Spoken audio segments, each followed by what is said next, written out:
যেখানে রাজ্যের বিভিন্ন সরকারি হাসপাতালে চিকিৎসা পরিষেবা নিয়ে একের পর এক অভিযোগ উঠে আসছে, সেখানে রানাঘাট মহকুমা হাসপাতালে দেখা গেল ভিন্ন চিত্র। এই হাসপাতালে শিশুরোগ বিশেষজ্ঞ ডক্টর মইদুল রোগীদের শুধুমাত্র রোগী হিসেবে নয়, পরিবারের সদস্য মনে করে চিকিৎসা করেন। তার এমন মানবিক আচরণে মুগ্ধ হয়ে রোগীর পরিবার তাকে নিজেদের একজন হিসেবে সম্মানিত করেন। সূত্রে খবর, ডক্টর মইদুল শুধু শিশুদের সঠিক চিকিৎসাই করেন না, বরং চিকিৎসা সংক্রান্ত বিষয়ে রোগীর পরিবারের প্রয়োজনেও পাশে দাঁড়ান। তার এই অসামান্য মানবিকতার জন্য রোগীর পরিবারগুলোর সঙ্গে তৈরি হয়েছে এক সুমধুর সম্পর্ক। বৃহস্পতিবার এই মানবিকতাকে সম্মান জানিয়ে রানাঘাট মহকুমা হাসপাতালে ডক্টর মইদুলকে সম্বর্ধনা দেন রোগীর পরিবারের সদস্যরা। এই সম্মাননা পেয়ে স্বাভাবিকভাবে আবেগ আপ্লুত হয়ে পড়েন ডক্টর মইদুল। তিনি বলেন, রোগীদের জন্য কিছু করতে পারা আমাদের সবচেয়ে বড় সার্থকতা। হাসপাতালের সুপার প্রহ্লাদ আধিকারিও তার এই উদ্যোগে প্রশংসা করে বলেন, আমাদের হাসপাতালে এমন একজন চিকিৎসক আছেন, এটি আমাদের জন্য গর্বের। রানাঘাট মহকুমা হাসপাতালের এই মানবিক উদাহরণ রাজ্যের চিকিৎসা ব্যবস্থা এক নতুন বার্তা বহন করছে। Bureau report, news prime Times. হসপিটালে এলাম কারণ আমার মেয়ের জ্বর ছিল 15 দিন ধরে। দিয়ে জ্বরটা আমাদের ওখানে দেখিয়েছি, আমার বাড়ি বগুলাতে দেখিয়েছি। ওখানে স্যালাইন দিয়েছিল, ইঞ্জেকশন করেছিল, কিন্তু আমার মেয়ের বমি জ্বর বন্ধই হচ্ছিল না। তারপরে আমি স্যারকে ফোন করি।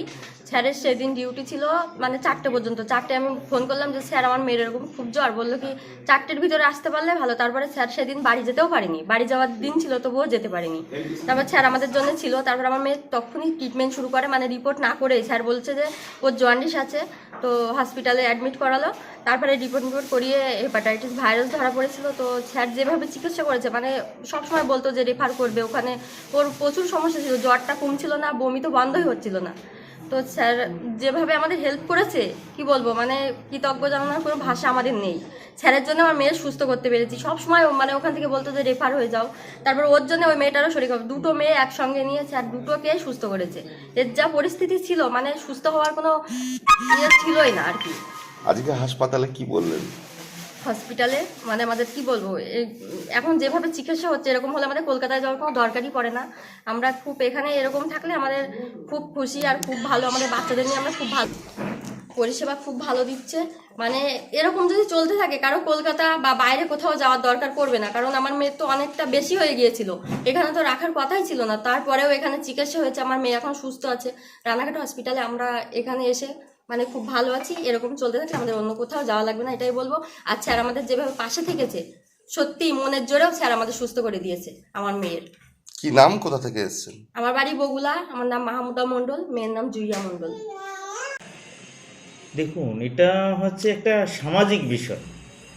ডাক্তারবাবুর কাছে চিকিৎসা দেওয়ার সঙ্গে এই যে সামাজিক একটা সম্পর্ক তৈরি করা, সুন্দর একটা ব্যবহার। মানুষ কিন্তু আমরা ভাবি যে মানুষ বোধহয় খুব অকৃতজ্ঞ হয় না। এই যে ডাক্তারবাবু বা যারা আমরা হাসপাতালে পরিষেবা দিচ্ছে, প্রত্যেকের ব্যবহারটা, আমি সেই কথাটাই বারে বারে বলি যে আপনার বিহেভিয়ারই কিন্তু আপনাকে মানুষের কাছে পৌঁছে দেবে, আরও বেশি মানুষের কাছে পৌঁছে দেবে। সেই মইদুল আমাদের এখানে সেইটাই করতে পেরেছে, সেইটা প্রতিষ্ঠা করতে পেরেছে। এবং শুধু মইদুল নয়, আরও অনেকেই আছে যাদের বিহেভিয়ারগুলো অসম্ভব ভালো। এবং আমাদের অনেক নার্সিং স্টাফরা আছে, অন্য অন্য সাপোর্টিং স্টাফরা আছে, তাদেরও বিহেভিয়ার অসম্ভব ভালো। আমরা শুধু এইটুকুই চাই, বিহেভিয়ারটা ভালো হলে সে কিন্তু অনেকের কাছে পৌঁছে যাবে। শুধু সেই রুগী বা তার পরিজন নয়, সঙ্গে দেখবেন যে অনেক মানুষের কাছে পৌঁছে যাবে, তাকে কিন্তু অন্য উচ্চতায় রাখবে। ব্যবহারটা মানুষের কাছে অন্য একটা বিষয়, আর সেটার জন্যই এটা সম্ভব হয়েছে। মইদুল সেই জায়গাটা অর্জন করতে পারে।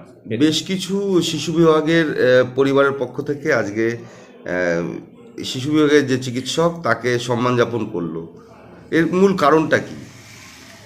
এদের যেটা আজকে অনেকে এসেছিল, খুব রুগী তো প্রত্যেক দিন প্রচুর রুগী আসছে, কিন্তু রেয়ারেস্ট যেটা ডিজিজ মানে বিরল রোগ, সেই বিরল রোগের সংখ্যাটা কিন্তু খুবই কম হয়। হয়তো দেখা গেলো কোনোটা 1000-এ একটা হয়, কোনোটা 1,00,000-এ একটা। সেইটা যে কোনো ডাক্তারবাবু যদি সেই জিনিসটা মাথায় রেখে সে এগোয়, তাহলে কিন্তু তার ক্ষেত্রে সফলতা আসে। এই রুগীগুলো হয়তো দেখা গেলো তারা খাদের কিনারায় দাঁড়িয়েছে, হয়তো একটু ওদিক হলে, একটু ডিলে হলে তার চিকিৎসা ব্যবস্থা বা ডায়াগনোসিস করতে একটু দেরি হলে সেই পেশেন্টটাকে, ওই বাচ্চাটাকে বাঁচানোই মুশকিল ছিল। কিন্তু সঠিক সময়ে সঠিকভাবে চিকিৎসা করে, তার সঠিকভাবে গাইডেন্স দিয়ে, এখানে আমাদের এখানে সমস্ত কিছু হয় না, তারপরে যেখানে হবে। এই মইদুল ডাক্তারবাবু ও যেটা করে, SSKM এর সঙ্গে সেই রুগীর পরিজনদের সঙ্গে একটা লিয়াজোগ মানে ব্রিজের মতো তৈরি করে কন্টিনিউ সেটাকে ফলো আপ রাখে রুগীর পরিজনদের সঙ্গে এবং SSKM হাসপাতালের যে ডাক্তারবাবুরা তাদের সঙ্গে একটা দুর্দান্ত একটা ব্রিজের কাজ করে, যার জন্য স্যার সফলতা ভীষণভাবে এসছে।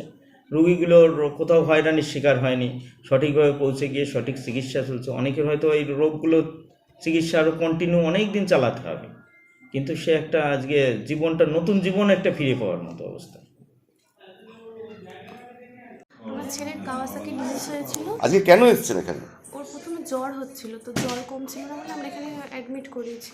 তো এখানে 3-4 দিনের মতো ছিল, ইঞ্জেকশন দেওয়া হতো, তাও জ্বরটা কমতো না। তারপর একদিন রাতে স্যার এসেছিলেন, তো স্যার ওইসব কাগজপত্র সব দেখে বললো, তো স্যার মানে আন্দাজ করেছে যে কাওয়াসাকি ডিজিজ হয়েছে। তারপর স্যার চিঠি লিখে শিশু মঙ্গলে ট্রান্সফার করেছিল। তার ওখানে যাওয়ার পর ওখানে ইঞ্জেকশন পাওয়ার পর ভালো হয়েছে। তার মধ্যে স্যার মানে ফোন করে খবর নেওয়া সব করেছে উনি।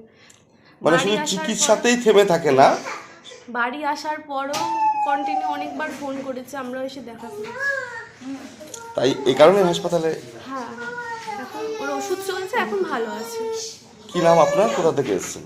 শিল্পা ভট্টাচার্য, রানাঘাট মাউন্ট পাড়া।